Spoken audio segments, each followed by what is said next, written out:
Preview show കാണണ്ടെന്ന് വിചാരിച്ചു. പക്ഷേ പിന്നെ എനിക്ക് അവിടെ ഇരുന്നിട്ട് പുറത്ത് നിന്നിട്ട് സമാധാനമില്ല.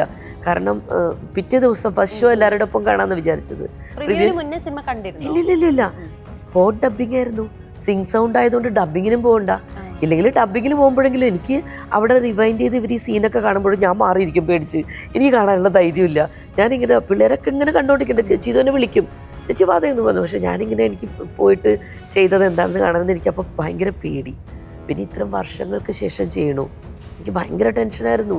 ഫസ്റ്റ് സീനൊക്കെ കൊടുത്തപ്പോൾ ഞാനിങ്ങനെ വിറച്ച് ക്യാരവൻ്റെ ഉള്ളിൽ ഈശ്വരാ ഞാനിതെങ്ങനെ ചെയ്യും. സിംഗ് സൗണ്ടാണെന്ന് ഞാൻ അപ്പോഴാണ് അറിയുന്നത്, എനിക്കറിയില്ലായിരുന്നു. പിന്നെ നമ്മുടെ സീരിയലെന്ന് പറഞ്ഞാൽ പ്രോംപ്റ്റ് ചെയ്യണു, കേട്ടങ്ങ് അലക്കല്ല അങ്ങോട്ട്. പേടിക്കേണ്ട ആവശ്യമില്ലല്ലോ. ഇത്രയും 35 വർഷത്തെ എക്സ്പീരിയൻസ് എടുക്കുമ്പോൾ എനിക്കിതൊന്നും ഒരു ടെൻഷൻ. പക്ഷേ ഈ കാണാപ്പാടം പഠിച്ച് ചെയ്യണ്ടേ, സിംഗ് സൗണ്ടല്ലേ, ഒരു ഹെൽപ്പില്ലല്ലോ.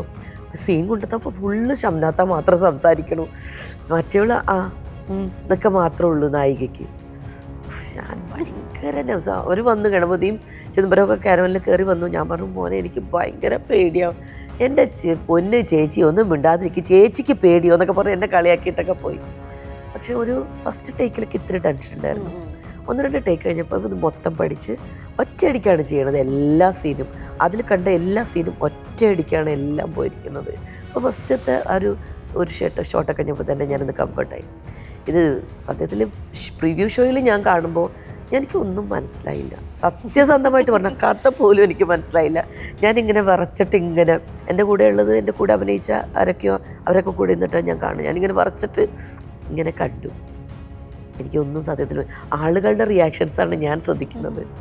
എന്നിട്ട് അവിടെ ഫ്രണ്ടിൽ വിളിച്ചിരുത്തി ഷംനാത്താന്ന് എൻ്റെ പേര് സംസാരിക്കുന്നു പറഞ്ഞപ്പോൾ ഓഡിയൻസിൻ്റെ റിയാക്ഷൻ കണ്ടപ്പോഴാണ് എനിക്ക് സമാധാനമായത്. എൻ്റെ പേര് വിളിച്ചപ്പോൾ ഭയങ്കര ആർപ്പുവിളിയും വിസിലടിയും ഷംനാത്ത എന്നൊക്കെ പറഞ്ഞ് അപ്പോൾ എനിക്കൊരു ഭയങ്കര ഒരു സന്തോഷം തോന്നി മനസ്സിൽ.